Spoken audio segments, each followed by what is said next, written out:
নমস্কার। আমরা তো জানি ইলেকট্রিসিটি বা কারেন্ট দিয়ে লাইট চলে, ফ্যান ঘোরে বা জিনিসপত্র গরম হয়। কিন্তু কারেন্ট দিয়ে কি চুম্বক তৈরি করা সম্ভব? হ্যাঁ, একদমই সম্ভব। চলুন আজ বিদ্যুতের এই অবাক করা ম্যাজিক নিয়ে কথা বলা যাক। তাহলে প্রথমেই প্রশ্ন আসে, বিদ্যুৎ কিভাবে চুম্বক তৈরি করতে পারে? একবার ভাবুন তো, একটা সাধারণ তারের মধ্য দিয়ে কারেন্ট যাচ্ছে, আর তার পাশে রাখা একটা কম্পাসের কাঁটা হঠাৎ করে নড়ে উঠল। এটা কিভাবে হতে পারে? এর পেছনে কি রহস্য লুকিয়ে আছে? এই পুরো রহস্যের সমাধান লুকিয়ে আছে একটাই শব্দে: তড়িৎ চুম্বকত্ব। মানে ইলেকট্রিসিটি আর ম্যাগনেটিজমের মধ্যে একটা গভীর বন্ধুত্ব আছে। বিজ্ঞানের যে শাখা এদের এই বন্ধুত্বটা নিয়ে কাজ করে তাকেই আমরা বলি তড়িৎ চুম্বকত্ব। তো এই অসাধারণ বন্ধুত্বের কথা প্রথম কে আবিষ্কার করেছিলেন? চলুন একটু ইতিহাসে ফিরে যাই আর দেখি ওরস্টেডের সেই বিখ্যাত পরীক্ষাটা যা সবকিছু বদলে দিয়েছিল। সালটা ছিল 1820। ডেনমার্কের একজন বিজ্ঞানী হান্স ক্রিশ্চিয়ান ওরস্টেড এমন একটা জিনিস আবিষ্কার করে ফেলেন যা বিদ্যুতের জগৎটাকে পুরোপুরি পাল্টে দেয়। তিনি কি দেখেছিলেন? খুব সাধারণ একটা জিনিস। একটা তারের মধ্যে দিয়ে যখন কারেন্ট যাচ্ছিল, তার ঠিক নিচে রাখা একটা কম্পাসের কাঁটা নিজে থেকেই নড়াচড়া শুরু করে দিল। যেই কারেন্ট বন্ধ, কাঁটা আবার আগের জায়গায় ফিরে আসছে। আবার কারেন্টের দিক উল্টে দিলে কাঁটার ঘোড়ার দিকও উল্টে যাচ্ছে। এইটুকুই।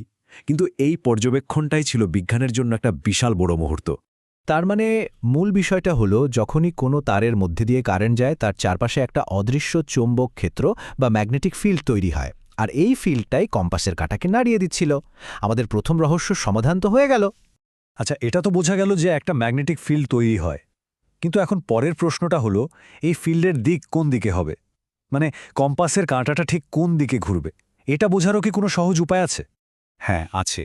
আর এর জন্য বিজ্ঞানী অ্যাম্পিয়ার একটা দারুণ মজার নিয়ম আমাদের শিখিয়েছেন। আসুন প্রথম নিয়মটা জেনে নিই। নিয়মটা বেশ মজার। ভাবুন, একজন লোক কারেন্ট যেদিকে যাচ্ছে সেই দিকে মুখ করে তারের ওপর দিয়ে সাঁতার কাটছে। তাহলে তার বাঁ হাতটা যেদিকে থাকবে ঠিক সেই দিকেই কম্পাসের উত্তর মেরুটা ঘুরে যাবে। কি সহজ, তাই না? এবার আসুন দ্বিতীয় নিয়মটা দেখি, যেটা দিয়ে চৌম্বক ক্ষেত্রটার আকার কেমন হবে সেটাও বোঝা যাবে। এটাও কিন্তু ভীষণ কাজের একটা নিয়ম। মনে করুন, কারেন্ট টাশিংকারী তারটাকে ডান হাত দিয়ে এমনভাবে মুঠো করে ধরা হলো যেন বুড়ো আঙুলটা কারেন্টের দিকে থাকে। তাহলে হাতের বাকি আঙুলগুলো যেদিকে ঘুরে থাকবে, ম্যাগনেটিক ফিল্ডের লাইনগুলো ঠিক সেই রকম গোল হয়ে তারের চারপাশে তৈরি হবে। তো একটা সোজা তারের গল্প তো আমরা বুঝলাম, কিন্তু এই জ্ঞানকে কাজে লাগিয়ে কি আরও শক্তিশালী কিছু বানানো যায়? অবশ্যই যায়। একটা সোজা তারের চৌম্বক ক্ষেত্র কিন্তু খুব একটা শক্তিশালী হয় না। কিন্তু কি হবে যদি তারটাকে আমরা সোজা না রেখে স্প্রিংয়ের মতো পেঁচিয়ে দিই? তখন এর শক্তি অনেক অনেক গুণ বেড়ে যায়।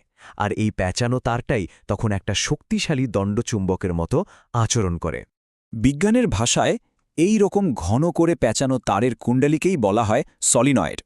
যখন এই সলিনয়েডের মধ্যে দিয়ে কারেন্ট পাঠানো হয়, তখন এটা একটা জবরদস্ত শক্তিশালী তড়িৎ চুম্বকে পরিণত হয়। এই জিনিসটা কিন্তু আমাদের চারপাশের অনেক যন্ত্রেই ব্যবহার করা হয়। আর সবচেয়ে মজার ব্যাপার কি জানেন? যেই মুহূর্তে কারেন্ট বন্ধ করে দেওয়া হবে, সঙ্গে সঙ্গে এর সব চুম্বকত্ব উধাও হয়ে যাবে, একেবারে ম্যাজিকের মতো। মানে এটা এমন একটা চুম্বক যাকে ইচ্ছে মতো চালু বা বন্ধ করা যায়। তাহলে আজ আমরা বিদ্যুৎ থেকে চুম্বক তৈরির এই দারুণ প্রক্রিয়াটা সম্পর্কে জানলাম। চলুন আজকের আলোচনার মূল বিষয়গুলো একবার চট করে দেখে নেওয়া যাক। আমরা শিখলাম যে কারেন্ট গেলেই তার চারপাশে একটা ম্যাগনেটিক ফিল্ড তৈরি হয়। দুটো সহজ নিয়ম ব্যবহার করে সেই ফিল্ডের দিকেও বের করা যায়। আর তারকে পিছিয়ে সলিনয়েড বানালে একটা খুব শক্তিশালী, কন্ট্রোল করা যায় এমন চুম্বক তৈরি হয়। তো আজকের আলোচনার শেষে একটা ছোট্ট প্রশ্ন থাকলো সবার জন্য। অ্যাম্পিয়ারের সন্তরণ নিয়মে সাঁতার কাটার সময় কোন হাতটা কম্পাসের উত্তর মেরুর দিক দেখায়? উত্তরটা ভেবে দেখবেন, কারণ এর পরের বার আমরা দেখব ঠিক এর উল্টোটা, অর্থাৎ চুম্বক কিভাবে কারেন্টের ওপর বল দিয়ে জিনিসপত্র ঘোরাতে পারে। সেই পর্যন্ত সবাই ভালো থাকবেন।